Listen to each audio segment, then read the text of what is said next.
Logo పెట్టండి. Logo logo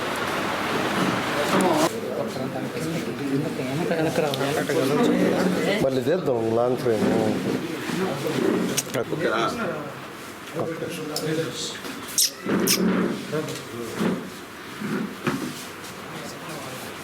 నమస్కారం. Telugu Desam party నాయకులం అందరం కూడా 3 నియోజకవర్గంలో సైకిల్ గుర్తు కొట్టేయమని చెప్పి తిరుగుతూ తటస్థుల్ని అలాగే ఇంకా సమాజంలో గౌరవం ఉన్నటువంటి వాళ్ళందరూ కూడా పార్టీలోకి ఆహ్వానిస్తున్నటువంటి తరుణంలో ఉన్నటువంటి నిన్న ఇటువంటి ఆయన సమన్వయకర్తనంలో అయితే ఇంకేమన్నా నాకు అర్థం కాదు. ఆయన ఏదో అవాకులు చవాకులు మాట్లాడిన విషయం నేను టీవీలో చూశాను. ఈరోజు all India SC ST BC minority United forum జాతీయ అధ్యక్షుడు శ్రీ డేగా రాఘవేంద్రరావు గారిని, అలాగే జాతీయ ఉపాధ్యక్షుడు వేగూరి విజయ్ కుమార్ గారిని, రాష్ట్ర ఎస్సీసీఎల్ విభాగం మాకాని వెంకటేశ్వర గారిని, తిరుపతి జిల్లా ఎస్టీ విభాగ అధ్యక్షులు శ్రీ వెర్రి చంచయ్య గారిని ఈరోజు తెలుగుదేశం పార్టీలో ఆహ్వానించాం. వాళ్ళ కార్యాలయానికి వెళ్ళి మేము పిలవడం జరిగింది. వాళ్ళు కూడా మా యొక్క ఆహ్వానాన్ని దాదాపు 99% అంగీకరించినట్టే అని చెప్పారు. కాబట్టి వాళ్ళందరూ కూడా మనస్ఫూర్తిగా ధన్యవాదాలు తెలియజేస్తున్నాం. పని బాట లేకుండా అక్కడ కూర్చొని ఏదేదో మాటలు నృత్య రాజకీయాలు అంట. ఎప్పుడూ గూడూరు వాళ్ళు ఆ మాటలు రాజకీయ నాయకుల నోటి కింద వినలా. ఎందుకంటే గూడూరులో ఇంతవరకు కూడా సంస్కృతి లేదు. ఎవరు గతంలో బుడ్డాప్రసాద్ గారున్నా, పట్టా ప్రకాశ్రావు గారున్నా, లేకపోతే వరప్రసాద్ గారున్నా, లేకపోతే నేనున్నా, ఈ రోజు వరకు కూడా అటువంటి మాటలు మా నోటికుండా వచ్చే పరిస్థితి లేదు. కానీ ఎందుకు అతను మాట్లాడుతున్నాడో అతనికి తెలియాలి. ఒక పక్క కొంత రాజకీయం చేస్తానంటాడు, మళ్ళీ ఒక పక్క ఈ మాట మాట్లాడతాడు. ఎందువల్ల చెప్తున్నానంటే ఆయన మాట్లాడిన మాటలు ఎట్టున్నాయంటే ఆయన ఏదో పెద్ద పవిత్రుడిగా ఆయన ఒక్కడే వైఎస్ఆర్సీపీలో గారి పార్టీలో కూర్చున్నటువంటి పరిమళ వచ్చినటువంటి కమలనాథుడుగా ఆయన అనుకుంటున్నాడు. ఆయన మొదట కాంగ్రెస్ పార్టీలో ఉన్నాడు, తర్వాత తెలుగుదేశంలోకి వచ్చాడు, తర్వాత వైఎస్ఆర్సీపీలోకి వచ్చాడు. అంటే నీకు నాకు తేడా అని చెప్పు, దానికి అడిగిందని సమాధానం చెప్పు. నీకు నాకు తేడా అయింది, నీకుండేది ఏంది, నాకు లేనిది చదని చెప్పు.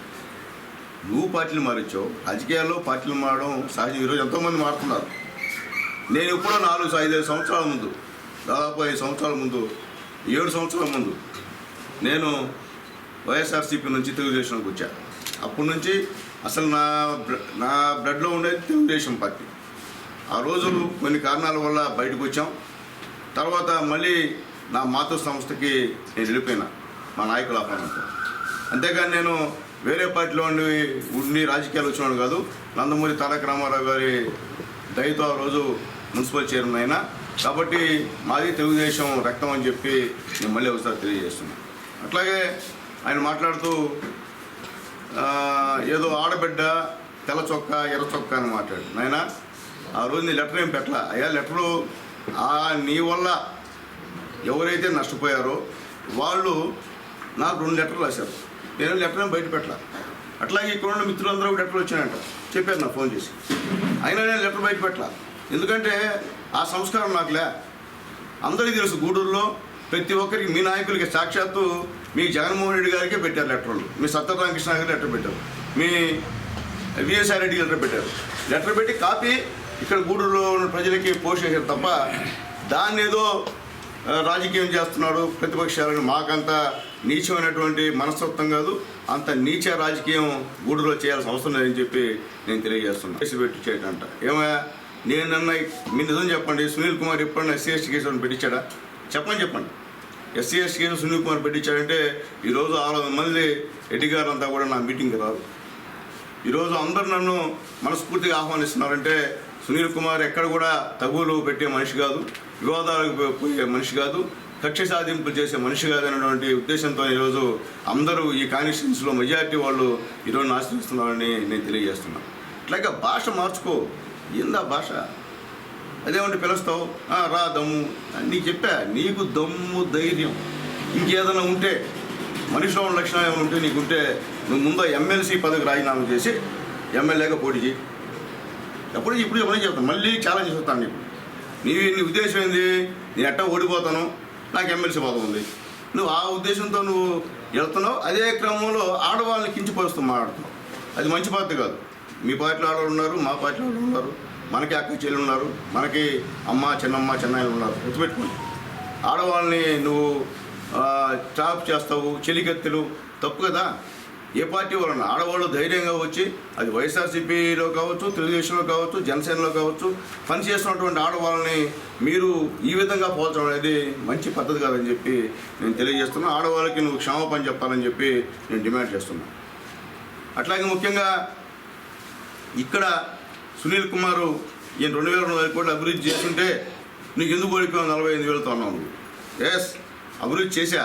నీ ఒక్కసారి అవకాశం అని చెప్పి నీ నాయకుడి యొక్క మోసానికి ప్రజలందరూ కూడా బలైపోయి ఈరోజు కళ్ళు తెరిచి ఆ అభివృద్ధిని చూస్తున్నారు తప్ప మీరు చేసిన అభివృద్ధి కూడా ఎక్కడ కనబడే పరిస్థితి, కన్ను చూపులో కూడా కనబడే పరిస్థితి అని చెప్పి నేను తెలియజేస్తాను. అట్లాగే మాట్లాడితే మా వైఎస్ఆర్సీపీ నాయకుల జోలికి వస్తే ఎవడొచ్చాడా జోలికి?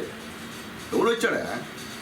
నేను సునీల్ కుమార్ ఎమ్మెల్యే గురించి వైఎస్ఆర్ తెలుగుదేశం పోయిన తర్వాత కూడా వైఎస్ఆర్సీపీ నాయకుల్ని ప్రమాణం చూసుకున్నాను.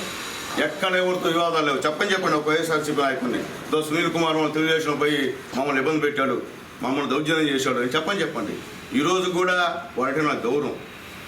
అంతేగాని ఎంతసేపటికి నేను సహించను. ఏం సహించేది? నేను చేస్తున్నాను. ఏమన్నా నువ్వు చేస్తున్నావు దౌర్జన్యాలు. ఇక్కడ ఉన్న పార్టీలో చేరితే మరుసటి రోజు వాళ్ళని పిలిపించి నువ్వు బ్రాంచ్ షోలో పనిచేస్తున్నావు, నీ బ్రాంచ్ షో ఉద్యోగం తీసేసావు. మళ్ళీ పోయి వాడు జాయిన్ అయితే అతన్ని మళ్ళీ ఉద్యోగం ఫోన్ చేసి చేయించుకున్నావు. నిన్న ఇక్కడ ఒక వెలుగు సీసీ పనిచేస్తుంటే నువ్వు సునీల్ కుమార్ ఇంటి పక్కన కాబట్టి నిన్ను వేరే దగ్గరికి వెళ్ళిపో ఉండవాక. నువ్వు దౌర్జన్యాలు చేస్తున్నావు, భయపిస్తున్నావు, జనాల్ని ఫోన్లు చేసి భయపిస్తున్నావు. అట్లాగే నీ కార్యకర్తలు లోపలేసుకున్నావు. నీ కార్యకర్తలపై నువ్వు కేసులు పెట్టావు. నీ కార్యకర్తని హాస్పిటల్ రోడ్లో కొడితే మినిమం పలకరించే పరిస్థితి నీకు లేదు. నువ్వు ఇప్పుడు ఏం పరిస్థితి అంటే తెలుగుదేశం పార్టీలో రోజుకి ప్రజలు చేరుతుంటే నీ ఇష్ట ప్రకారంగా మా పైన పడుతున్నాను స్వామి. ఆ లెటర్ రాసింది మేము కదా స్వామి.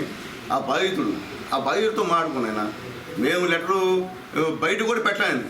అది ఆల్రెడీ అందరూ పంపించేసి అందరూ తెలుసు, మీ అందరూ తెలుసు. దాంట్లో నిజాలు ఎంతో మాకైతే తెలియదు. కానీ మేము అనేది ఎప్పుడు దాని నిజమని అబద్ధం మీకు దాని చెప్పే అవసరం లేదు. ఎందుకంటే నీ వ్యక్తిగత జీవితం మా సంబంధం లేదు. నేను తెల్ల చొక్కా వేస్తాను, నువ్వు కలర్ చొక్కాలు వేస్తావు. తెల్ల చొక్కాలు సరిపోద్దా? లోపల మచ్చలు కనిపివా? అర్థం చేసుకుని తెల్ల చొక్కాలు మన జమీందారులు చిన్నప్పటి తెల్ల చొక్కాలు వేసుకుందానికే ఏదో. ఈరోజు మళ్ళీ నేను చెప్తున్నా, ఈ సునీల్ కుమార్ వైఎస్ఆర్సీపీ నుంచి తెలుగుదేశం పార్టీ చేరపోతే నువ్వు రాజకీయ నిరుద్యోగం మిగిలిపోయాడువి. నేను వైఎస్ఆర్సీపీని తెలుగుదేశం వచ్చాను కాబట్టి నువ్వు ఎమ్మెల్సీ అయినావు, నువ్వు ఇక్కడ అభ్యర్థి నిలబడ్డావు. సునీల్ కుమార్ లేకపోతే నీకు అసలు ఆ పరిస్థితి లేదు, ఆ ఊసి లేదని చెప్పి మరొకసారి గుర్తుపెట్టుకో. నువ్వు అది గుర్తుపెట్టుకోవాలి, ఇది కాదు. అట్లాగే ఈ 4 మండలాల్లో మెజారిటీ వస్తే సెల్యూట్ చేస్తారంట. బాబు నీ సెల్యూట్ అవసరంలే. నీకు లెఫ్ట్ అండ్ రైట్ కొట్టి నిన్ను రాపూరి పంపించే రోజులు దగ్గర ఉన్నాయి. అది మర్చిపోవాలి కదా దయచేసి. ఎట్లా పంపిస్తారు? నువ్వు నా సెల్యూట్ చెప్పలే అంటే ఏందో అర్థం కావట్లే. అంటే ప్రజలకు తెలియదా నేనేందో నువ్వేందో? ప్రజలు తెలియదా? నువ్వు ఎక్కడో వచ్చి నువ్వు గూడూరుకు వచ్చి ఇక్కడ మాట్లాడుతున్నావు. నేను గూడూరులో పుట్టి నా ప్రజలు, నా వాళ్ళు, నా విషయం అందరూ కూడా పూర్తిగా తెలిసే రోజు. కాబట్టి ఇలాంటి తప్పుడు మాటలు, నీచపు మాటలు నేను మాట్లాడలేను బాబు. నేను మాట్లాడను కూడా. అట్లా రాజకీయం చేయబడలే. అటు తప్పుడు మాటలు మాట్లాడితే నీకు ఓటేడు, నేను మాట్లాడితే నాకు ఓటేడు. ప్రజలు అందరూ ఆలోచిస్తున్నారు. నీ భాష ఏ విధంగా ఉంది, నా భాష ఏ విధంగా ఉందో కూడా ప్రజలు చూస్తున్నారు. నువ్వు ఆడవాళ్ళ గురించి ఏ విధంగా కించపరుస్తూ మాట్లాడుతున్నావో నేను ఏ విధంగా మాట్లాడుతున్నాను కూడా మొత్తం అందరూ గ్రహిస్తున్నారు. కాబట్టి ఇట్లాంటి విషయాల్లో కొద్దిగా నోరు కొద్దిగా అదుపు చేసుకుని మాట్లాడు. అయితే ఒకటి ఏంటంటే నీ బాధ ఏంటంటే సునీల్ కుమార్ని తిడితే రేపు 10 నాకు కన్ఫర్మ్ చేస్తారు టికెట్. తిట్టకపోతే కన్ఫర్మ్ చేయరు, అది బాధ నీకు ఎక్కువైపోయింది అన్న టికెట్ అంటే టికెట్ ఇస్తారు, లేకపోతే టికెట్ ఇవ్వరు నీకు. పాపం అది నీ సొంతం కాదు, పాపం నీ దగ్గర అయిపోయాక ఒకటి మాట ఇస్తున్నారు. కాబట్టి మాట్లాడేటప్పుడు మాట్లాడు, రాజకీయంగా మనం తెచ్చుకుందాం, ఇబ్బంది ఏమి లేదు. చెప్పాను కదా, నువ్వు ఎమ్మెల్సీ రాజీనామా చేసి రా, నిలబడదాం, చేద్దాం. అప్పుడు ఎవరు సైడ్ కొడతారో, ఎవరు లెఫ్ట్ సైడ్ కొడతారో అప్పుడు చూద్దాం. కాబట్టి దయచేసి ఆయనకి చెప్తున్నాను, దయచేసి నోరు అదువులో పెట్టుకొని మాట్లాడమని తెలియజేస్తున్నాం. గూడూరు ప్రజలు ఇలాంటి అరాచక రాజకీయాలను ఎప్పుడు కూడా ప్రోత్సహించరు, క్షమించరు. ఎందుకంటే మేము గూడూరులో ఉన్న మా తెలుసు, నీకు తెలియదు కదా. ఈరోజు రాపూర్ వచ్చావు, ఈ రాపూర్ రాజకీయం, అలాగే అక్కడ ఉన్నటువంటి చర్చి రాజకీయం, అక్కడ ఉండి పోలీసుల పైన పోయినటువంటి రాజకీయం గూడూరులో చేస్తే ఒప్పుకోరని చెప్పి నేను తెలియజేస్తున్నాను. చెప్తాను మాకంతా కూడా నువ్వు చేసినటువంటి నీ చెప్పుండని కూడా నాకు దాదాపు రోజుకి 50 కాల్స్ వస్తాయి నీ ఊరు నుంచి. ఎట్టోడు ఆయన ఎట్టోడు మాకెందుకు ఎట్టోడైతే మాకెందుకు గూడూరు తెలిసిలేవా ఎవడైందని చెప్పి నేను చెప్తున్నాను. అట్లాగే మా వాళ్ళు చెప్తున్నానంట, ఆడవాళ్ళు సునీల్ కుమార్ దగ్గరికి వస్తే పనిచేయలేరు అని. నేను కూడా చేస్తున్నా. ఈరోజు సునీల్ కుమార్ మంచివాడు కాబట్టి అంతమంది మహిళలు ఈరోజు తెలుగుదేశం పార్టీలో పనిచేస్తున్నారు. నీ దగ్గర పనిచేయట్లేదా? దానికి అర్థమైంది, నీ అంతరాత్మ గురించి చేస్తున్నా, దానికి అర్థమైంది. కాబట్టి దయచేసి ఆడవాళ్ళు, రాజకీయాల్లో వచ్చిన ఆడవాళ్ళ గురించి తప్పుగా మాట్లాడితే ఈసారి అయితే బాగుంటుందని చెప్పి నేను ఆయన సున్నితంగా తెలియజేస్తున్నాను. నేను ఇలాగా మనుషులను రెచ్చగొట్టే మాటలు నేను చెప్పను, ఎందుకంటే మాది గూడూరు, నేను లోకల్. నువ్వు ఎన్ని మాట్లాడినా నువ్వు నాన్ లోకల్వే, అది గుర్తుపెట్టుకో. నువ్వు లోకల్ కాలేవు. ఇది అట్టాడి చిట్టాడి చేయన లోకల్ అని అనుకున్నాయేమో, నువ్వు కాలేవు నాయన. నువ్వు ఏడుండవు, నీది రాపూర్నైనా, నాది ఈ గూడూరునైనా. కాబట్టి ప్రజలను తెలుసునైనా. కాబట్టి దయచేసి ఇలాంటి మాటలు పెట్టుకోకుండా, నువ్వు దయచేసి ప్రజల్లో తిరగకుండా నువ్వు ఆడ కూర్చొని ఈ నిత్తువారపు మాట్లాడడం అనేది మంచి పద్ధతి కాదని చెప్పి తెలియజేస్తున్నా. మళ్ళీ చెప్తున్నా, వ్యక్తిగతంగా మాట్లాడితే నీకే ప్రమాదం. ఎందుకంటే అసలు నువ్వే బయట పెట్టుకున్నావు ఆ లెటరు, మేము బయట పెట్టలా. నువ్వే లెటర్ పెట్టి నువ్వే అనుకుంటున్నావు. కాబట్టి ఎవరైతే లెటర్ పోస్ట్ చేస్తున్నారో వాళ్ళ దగ్గర పోయి మాట్లాడుకొని ఇంకెవరికి పోస్ట్ చేయదని బతిలాడుకో, లేకపోతే ఇంకా నీ విషయం మొత్తం కూడా తెలిసే పరిస్థితి ఉందని చెప్పి తెలియజేస్తూ, దయచేసి రాజకీయాల్లో వ్యక్తిగత దోషం అనేది పనికిరావు. ఏదైనా రాజకీయంగా మాట్లాడదాం, మీ అభివృద్ధి మా అభివృద్ధి చూసుకుందాం. మేము జనాలు ఏ విధంగా ఉన్నాం, మీరు జనాల్లో ఏ విధంగా ఉన్నాం చూసుకుందాం. నీకు అర్థం కావట్లే, రోజుకి జనాలు 100 ఇళ్ళు 200 ఇళ్ళు 300 ఇళ్ళు 400 ఇళ్ళు తెలుగుదేశం పార్టీ చేరిపోతున్నాడంటే నువ్వు పక్క బీపీ రేజ్ అయిపోతుంది. బీపీ రేజ్ అయ్యి పొట్టలా పోయి నువ్వు ఏదేదో మాట్లాడేస్తున్నావు. కాబట్టి రాజకీయాలు సహజం. ఒకరోజు మీది ఉన్నది రేపు మాది అవుద్ది. దానికే తల బాదుకొని, తల చింపుకొని, తల దూకోకుండా ఉంటే ఇబ్బంది పట్టే పరిణామం. కాబట్టి దయచేసి ఆలోచించుకోమని చెప్పి మా ప్రతినిధికి తెలియజేస్తూ, దయచేసి ఆడవాళ్ళ గురించి మాత్రం కించపరిస్తే నీకు ఆడవాళ్ళే సమాధానం చెప్తారని చెప్పి నేను తెలియజేస్తూ సెలవు తీసుకున్నాను.